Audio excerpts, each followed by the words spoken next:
السلام عليكم ورحمة الله وبركاته. أرضي وحنا سعودي عشرة دني حسابتها. عشرة داس أكوساب سنة نوعية تروينك. عشرة كأنه هو حكوسو قادناي قيب كمده أما قيب كمده نوعية تروينك. عشرة كانوا حكو قادن دونا صدح نوع كمده نوعية تروينك. نوع جوهرية تروينك وحويه odd numbers. odd numbers waxa weeye tirooyinkiinsi weeye Soomaali ahaan tirooyinkiinsi maxay yihiin muhiimadda waxaan soo qaadanay markii hadda la eego waa qeexitaankoodii Soomahan xisaabaadka markii la eego qeexitaanku muhiim uma ahan laakiin muhiimadda halkan ku soo qaadanay waxa weeye si ay ardayda yarka u fahmaan weeye ardayda yarka haddii aysan fahmin waxa laga wado tirooyinkiinsi dabcan ahaan kama shaqeyn karaan ama kala garan karaan tirooyinka ma kala saari karaan tiradan McKinsey ma dhabanba ma tirooyin mutaxanba ma kala saari karaan sadarteed waxay noqotay inaan soo qaadano ayadoo mataqana qeexitaankoodii leh tirooyinkiis waxa weeye waa tiro walba taas aysan u qeybsamin karin laba weey macna number not divisible by 2 suma waa tiro walba aysan u qeybsami karin lambar laba weey tirada lambar laba tiro walba u qeybsami karin ba waxa loo yaqaan tirooyinkiisi haddaan tusaaleyn u soo qaadanay waxa ka mid ah 3 5 7 9 11 13 tirooyinkaas oo dhan maxay ka mid yihiin macna tiro walba haddii laba loo qaybiyo uu jajab galayo way macna tusaale kale hada 3 ba u horeyso maahan 3 oo loo qaybiyo laba hadii noqoto ka war 3 baa laba loo qaybiyay de waxay noqonaysaa waxa ka soo baxay maxaa weeye 1.5 ka soo baxaya 1.5 na waa jajab tada lama ogola tiradaas waxa tiradaas macnaha jajab galiya waxa la dhahaa tirooyinkiisi baa leedahay tirooyinkiisi tiradaas markii laba loo qaybo bood fahmo soo baxso ma tiro rasmi ama soo bixin laakiin su'aalo kale afar oo loo qaybo labo waxa ka soo baxaya lambar laba ka soo baxay waa tiro caadi ah jajab kuma jiro laakiin halka maxaa weeye waa 1.5 weeye sadarteed tiro hadii 1.5 uu soo baxo ama tiro jajab markii laba loo qaybiyo hadii tiro jajab soo baxo tiradaas waxa loo yaqaanaa tirooyinkiisi baa loo yaqaanaa laakiin tiradan oo kale afar oo loo qaybiyo laba oo kale maxaa soo baxay laba soo baxay sidoo kale 6 oo loo qaybiyay laba maxaa soo baxay 3 baa soo qaybiyay ina wax noqonaysa laba loo qaybiyo hal 6 laba loo qaybina waa 3 weeye marka tirooyinkan tiro caadi soo saaraya way noo soo socdaan tirooyinkaas oo tirooyinka waxa loo yaqaanaa composite numbers baa loo yaqaanaa ama waxaan ku soo sheegnay even numbers ku sheegnay even numbers tirooyin dhaban baa loo yaqaan tiro walba oo laba marka u qaybsato tiro caadi soo baxaysa 10 horaan ku soo sheegnay prime numbers maxay noqonayaan marka hada tiradan wax ku sheegnay tirooyinkiis waxa ku sheegnay waa tiro walba marka laba loo qaybiyo ay soo baxayso tiro jajab ah macna aysan laba u qaybsami karin way laba markii loo qaybiyo waxa soo baxaya tiro jajab galaya sida 1.5 oo kale hadaan 5 u qaybina ka hor 5 oo loo qaybiyo laba waxa soo baxaya arday waxa soo baxaya 2.5 Soomahan waka bunti waa galay dhibic waa gashay 2 iyo dhibic 5 bay noqoto sadarteed tiradan way noqonaysaa tiro mutaxan bay noqonaysaa laakiin hadii noqoto 8 oo loo qaybiyo laba hadii ahaan leed ka war sana 10 keenay ku soo qaadanay hore 8 laba loo qaybiyo maxaa soo baxa 4 baa soo baxaya 4na waa tiro dhameystiran aan jajab ku jirin bunti lama socdo sadarteed tiradaas maxay noqonaysaa tiro dhaban bay noqonaysaa midana labaad waxa weeye prime numbers weeye prime numbers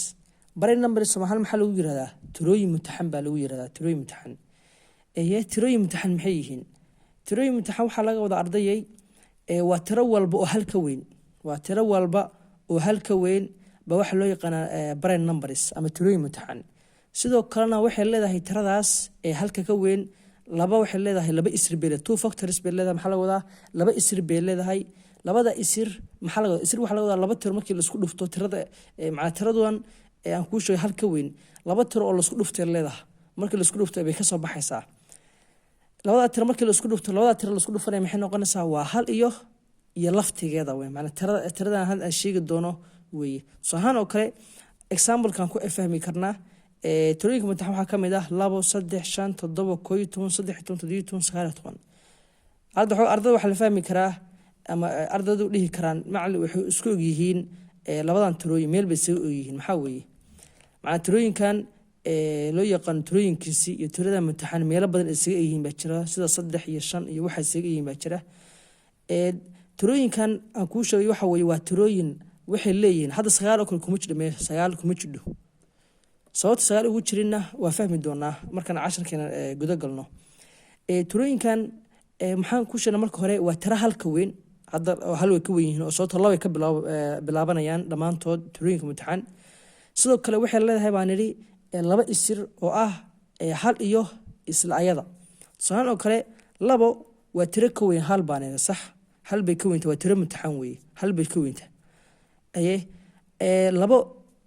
isir bay leedahay labada isir maxaa weeye waa iyada oo lagu dhuftay hal macnaa laba lagu dhuftay hal maxay ka timaadaa laba weeye ama haddaa dhahda hal lagu dhuftay labana waa isku midkii waa labo marka tiradan xagee ka timaadaa waxay ka timaadaa hal iyo isla ayadii bay ka timaadaa keliya macnaa tiro karo markii laba tiro laisku dhufto oo laba keeni miya jiro oo kale ma jiraan wey keliya waxaa keeni kara labo waa hal oo lagu dhuftay labo ba waxay keeni kadhaa labo tiro kale oo keeni kadhaa ama haddaa sida kale dhahdeen laba lagu dhuftay halna way keeni kadhaa waa asdoomire keliya laakiin tiro kale oo keeni kadhaa lambar 2 ma jidho aan ka ahayn iyada iyo hal aan ka ahayn ma jidho laakiin tirooyinkan kale hadda sagaal oo kale maxaa ugu reebna sagaal oo kale waxa weeye sagaal waxa keeni kara saddex lagu dhuftay marka hore sagaal waxaa nidhi hal oo lagu dhuftay sagaal muxuu keenaa sagaal buu keenaa ardayay haye sidoo kale maxaa sagaal keenaa waxaa keenaa saddex oo lagu dhuftay saddex maxay keentaa sagaal bay keentaa sidaa darteed lambar sagaal wuxuu leeyahay hal iyo iyada tirooyin ka badan oo isra ah buu leeyahay sidaa darteed sagaal laguma darin tirooyinkan sababta tirooyinka hadda fiiro kale tirooyinkan isaga midka yihiin tirooyinkiinsi iyo tirooyin imtixaan waxa weeye waa tirooyinka halkan ku jira sida 7 oo kale iyo halkan 7 ku jira Soomahan tiro 7 halka marka hore laba uma qaybsanto sidaa darteed waxay ku noqotay tirooyinkiinsiba ku noqota halkan tiro imtixaan waxay ku noqotay waa tiro halka weyn sidoo kalena waxay leedahay laba isir oo ah iyada iyo hal kaliya leedahay oo haddaan dhan hal lagu dhuftay 7 ba wuxuu keenaa 7 ama 7 lagu dhuftay halna waa isku midkii 7 keenaa tiro kale oo keenta 7 ma jidho saa darteed waxay saa ku noqotay tirooyin imtixaan bay ku noqotay ardayda oo kala fahma farqi u dhaxeeya maxaan ku sheegnay tirooyinkiisa iyo tirooyin imtixaan waxa weeye marka hore lambar 7 maxaan ku sheegnay muxuu tirooyinkiisa ku noqdo wuxuu ku noqday lambar laba uma qaybsabi kordho oo haddii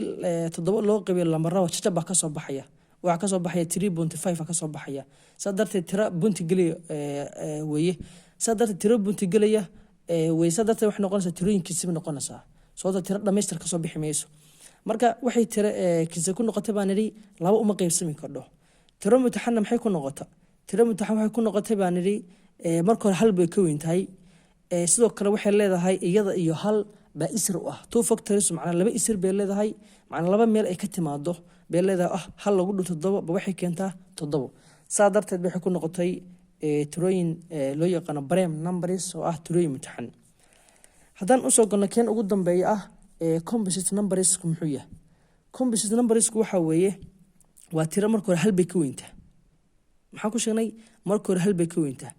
laakiin tiradaas ma ahan tiro which are not prime numbers macnaa prime numbers ma ahan waa tiro walba oo hal ka weyn laakiin ahayn prime numbers macnaa prime numbers oo koo weeye waa 2 3 4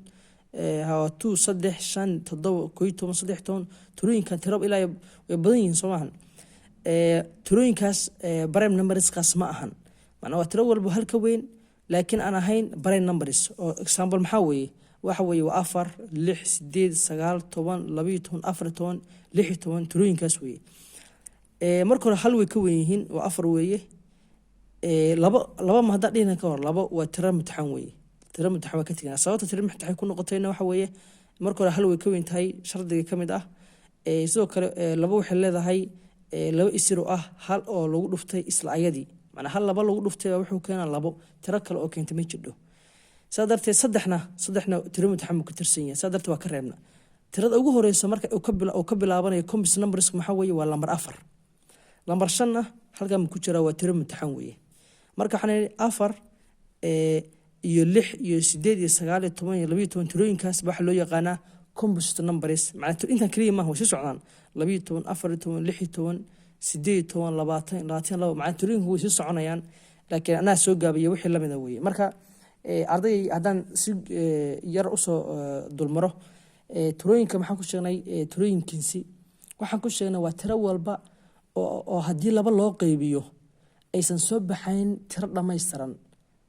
macnaha tusaaloo kale haddaan 10 aan u qeybiyo laba maxaa soo baxa? 10 oo laba loo qeybiyo waxaa soo baxa ardayay 5 baa soo baxa. 5na waa tiro dhammaystiran aan boontiyo ku jirin. boonti maxaa laga wadaa? macnaha 5.5 oo kale, 5.6 oo kale, tirooyin noocaas oo kale baa laga wadaa boonti. sida darteed hada maxaa soo baxay markaan 10 u qeybiyo labo tiro dhammaystiran ah 5 baa soo baxay, waa raqam dhammaystiran. tiradaas oo kale tirada markay soo baxday maxaa loo yaqaanaa? waxaa loo yaqaanaa even numbers oo ah tirooyin dhaban baa loo yaqaanaa. dhaban macnaha tirooyin dhaban baa loo yaqaanaa markay tiro dhammaystiran soo baxdo. laakiin markii tirooyinka aan ku sheegno kinzi lambar 9 oo kale markaan 9 u qeybiyo labo maxaa soo baxa? ardayay 4.5 baa soo baxda, macnaha 4.5 baa soo baxa. sida darteed tiro dhammaystiran miyaa soo baxday? may. sida darteed saa waxay ku noqotay tirooyin kinzi bay ku noqotay. haddaan tirooyin mutaxan u nimaano, tirooyin mutaxan ku jirna waa tiro hal ka badan. hal kuma jiro ogow, tirooyin mutaxan kuma jiro. xataa tirooyin kinzi kuma jiro. tirooyin isku dhafan baa loo yaqaan. tirooyin isku dhafan baa loo yaqaanaa complex numbers af Soomaalihan. tirooyinkaasna kuma jiro. marka tirooyinkan mutaxan waxna hal way ka wen yihiin. sidoo kale waxay leeyihiin isirada ay ka imaan. isir maxaa laga wadaa? macnaha way laba tiro markii la isku dhufto tirada ka soo baxaa. macnaha lambar baan ku yiri labada tiro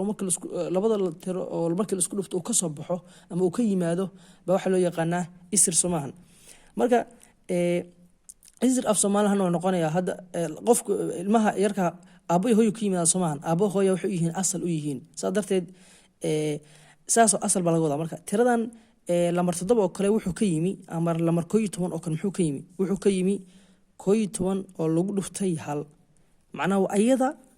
oo 11 ah oo lagu dhuftay hal kaliya ka yimi. halkan muxuu ku sheegayaa waa 2 factors, namely 1 and the numbers itself. macnaha 2 factors buu leeyahay ah hal iyo isla ayadii buu leeyahay. wax tiro kale oo keeni ka dhama jiro. hada 11 haddaan tiro kale ku dhufto oo